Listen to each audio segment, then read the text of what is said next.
Robert Kuttner brought up the point that there is a nascent movement among young black people to tell their parents essentially, like, look, Joe Biden isn't necessarily the best choice. And I think if you are in any way mystified, and it is the case that Bernie Sanders has a very diverse base of support. Racially diverse, socially diverse, economically, I mean, it's diverse, but it is true that Elizabeth Warren dominates in terms of the audience for progressive ideals. She dominates in the more educated, wealthier folks, which is not to say that it's billionaires and millionaires type of thing, but Bernie Sanders has a broader coalition of working class people. Now, Nate Silver points out that it's not impressive because his numbers are not as big as they were during the 2016 election, and that the only reason why he has diverse numbers is because there are less numbers of white people who are following him. So he attained diversity by losing white voters relative to where he was in 2016. Now, this is a unique way of measuring diversity because in some respects, you could make that argument about the Democratic Party. The only reason why the Democratic Party looks so diverse is because less than 50% of white people vote for them. But if all white people voted for Democrats too, there'd be less representation of black people in their coalition, percentage-wise. It's a very odd perspective to take. I think it's like technically accurate, but it's a very odd perspective to take. So if you are confused as to why Bernie Sanders would have a diverse following and a strong following of young black activists in particular, but young people more broadly speaking.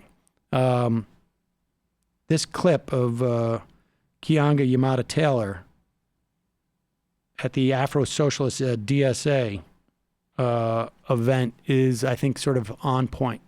Those of us who stand with Bernie and see ourselves as part of the political resistance in this country do so out of hope and possibility, not bitterness and despair.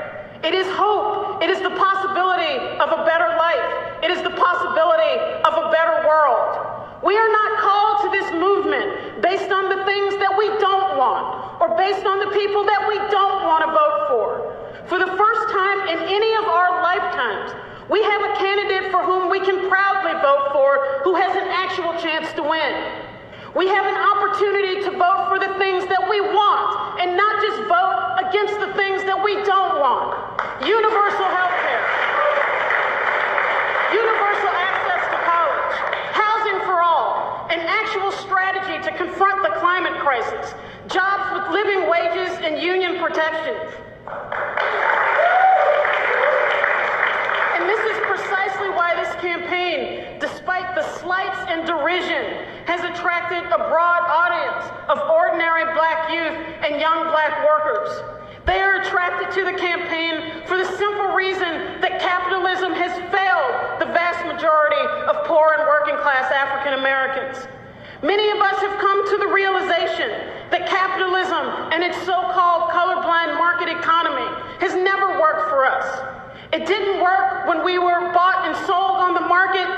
It hasn't worked when we have been either locked out or marginalized within the job market. It has not worked when we have been locked out or marginalized within the housing market.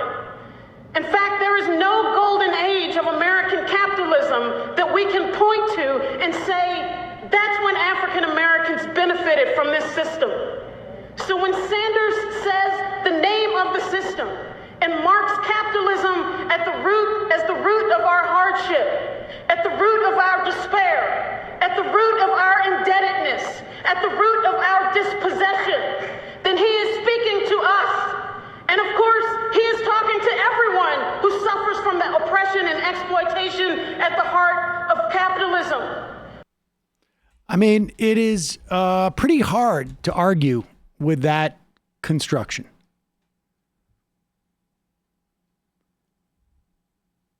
I think you could argue that slavery was, I don't know, could you argue that it was pre-capitalist? Not really. No, I mean, it was, you're obviously exploiting labor here. That exploitation sort of, like some people say, it sort of was the central exploitation to launching capitalism. Right, in this country. Properly known, yeah.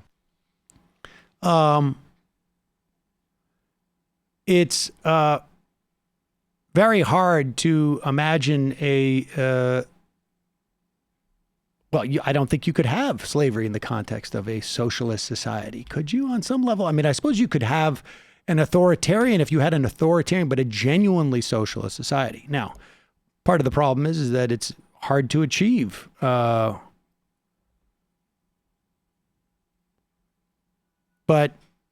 it's a very hard argument to refute. I mean, you could say, like, well, this time we're going to get it right with capitalism. Well, that's where T.I. jumped on Candace Owens. Exactly. Name an era that you can go back to Make America Great Again for black people. But there it is.